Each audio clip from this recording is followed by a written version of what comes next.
Imagine a gunshot ringing out in the dead of night. And before the echo even fades, the police are already on their way. But here's the wild part. No one actually called 911. I know, it sounds straight out of a sci-fi movie, right? But it's actually the everyday reality in dozens of modern cities, where an unseen network is constantly, silently listening. This whole concept of modern urban policing is powered by a super sophisticated array of sensors, tucked away high above those rain-slick city streets. But to understand why cities are dropping literal millions on this tech, we first have to talk about a massive, glaring blind spot in traditional law enforcement. Enter Gunshot Detection Technology, or GDT for short. It was built to solve a really dangerous problem. See, everyday shooting incidents in local neighborhoods are massively underreported. In some cities, research shows only about 12% of detected gunshots ever result in a 911 call. Just 12%. That leaves communities incredibly vulnerable to concentrated violence, plummeting property values, and, just severe public health anxiety. GDT is designed to step in as this ultimate, unblinking ear for the police. When you put the old way right up against the new way, the promise of GDT becomes super clear. The traditional 911 model relies on terrified, stressed-out citizens to manually pick up a phone and call for help. That naturally leads to delayed responses and really imprecise location descriptions. GDT, on the other hand, promises to swap that delay for swift automated precision. We're talking hyper-precise coordinates that let dispatchers send officers directly to the exact scene, often in under 60 seconds. It's basically pitched as an invisible guardian. But to really grasp how this invisible guardian works today, we kind of have to trace its history. Because, surprise, surprise, it didn't actually start on city streets. It started on the battlefield.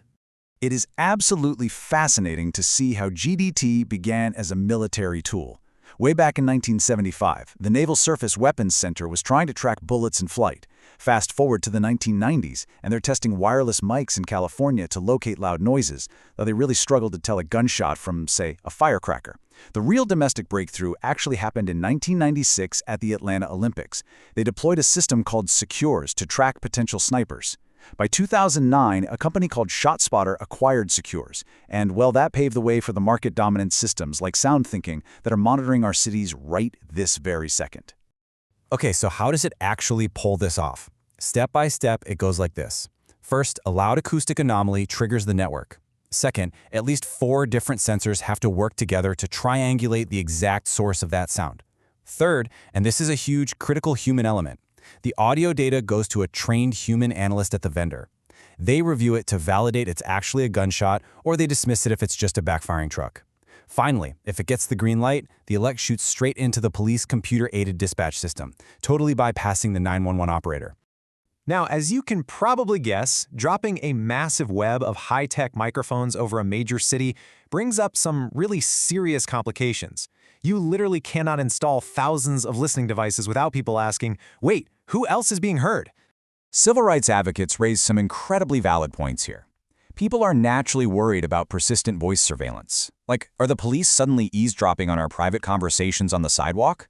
There are also big concerns about where these systems are placed. They're usually set up in neighborhoods with historically high crime rates, which often overlap with marginalized communities of color. So the big ethical dilemma is, are we just funneling even more police into these specific areas, creating this loop where predictive algorithms just keep targeting the exact same communities over and over again?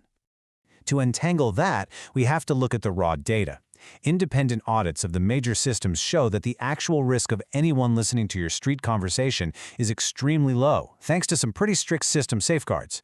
Plus, a rigorous 2025 study out of Chicago found something really interesting. While racial disparities in policing are a known reality, the gunshot detection tech itself doesn't seem to generate new disparities beyond what you'd see with a standard 911 response.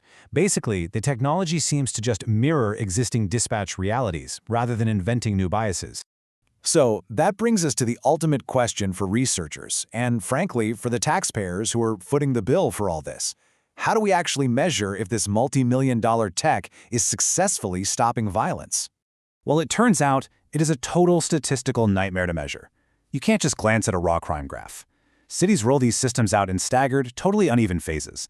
And as the GDT coverage area expands, finding a comparable control neighborhood, one without the tech, becomes almost impossible. Researchers literally have to use these incredibly complex statistical models with names like entropy balancing and synthetic controls. It's like a giant puzzle they have to solve just to create a fair baseline, comparing apples to apples and filtering out overlapping data so the numbers don't get artificially inflated. On top of the math, the technology is entirely dependent on the humans responding to it.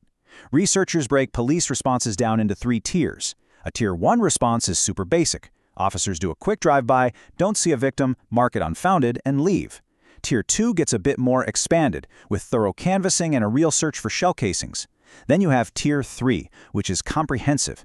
This integrates the alert with public CCTV cameras and runs ballistic evidence through national databases. Ultimately, a GDT system is only as good as the response tier of the police department using it.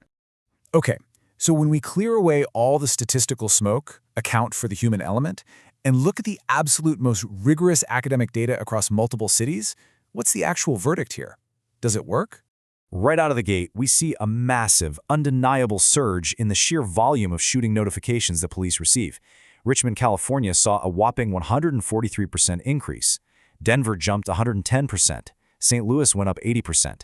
This absolutely proves the system is doing exactly what it was built to do, detecting gunfire that previously went completely unreported. But of course, this also radically increases the workload for patrol officers, pulling them away from other duties. And this leads to a truly fascinating paradox. As the automated system catches more gunfire and police show up more often, citizens actually start calling 911 way less. In places like St. Louis, community shots fired calls dropped by up to 30%. Researchers think residents either assume the technology is already handling it, or they just kind of give up on calling because it happens so frequently. The tech is speaking up, but the community is going quiet. Now, strictly on the positive side, GDT dramatically improves physical evidence collection. The data from Winston-Salem is just stunning. Out of all the shell casings recovered in that entire 134 square mile city, 43% of them were found inside a tiny 3 square mile GDT zone. Because officers get those exact coordinates, they know precisely where to shine their flashlights, drastically improving their ability to get ballistic evidence off the street.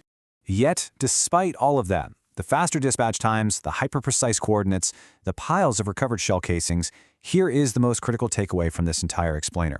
The data consistently shows that GDT has a near zero impact on overall violent crime rates. Zero.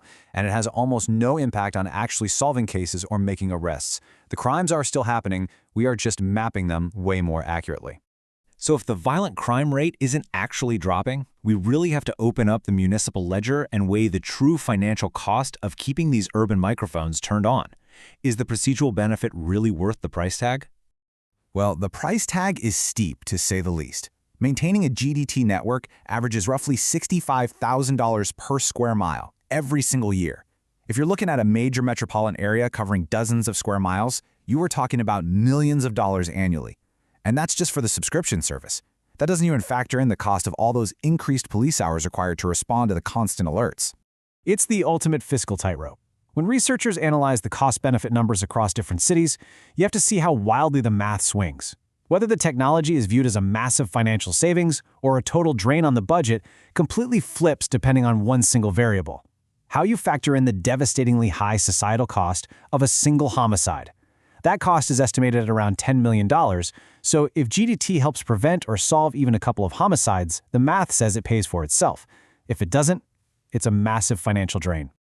Which leaves us with this final thought to ponder as all the data settles. We've built this incredible, high-tech infrastructure that maps violence with terrifying speed and precision. But if the invisible witness is always listening, yet the violence on the streets remains largely unchanged, what exactly are our cities paying for? Are we paying for prevention, or just a faster notification that we failed? Think about that next time you look up at the city lights.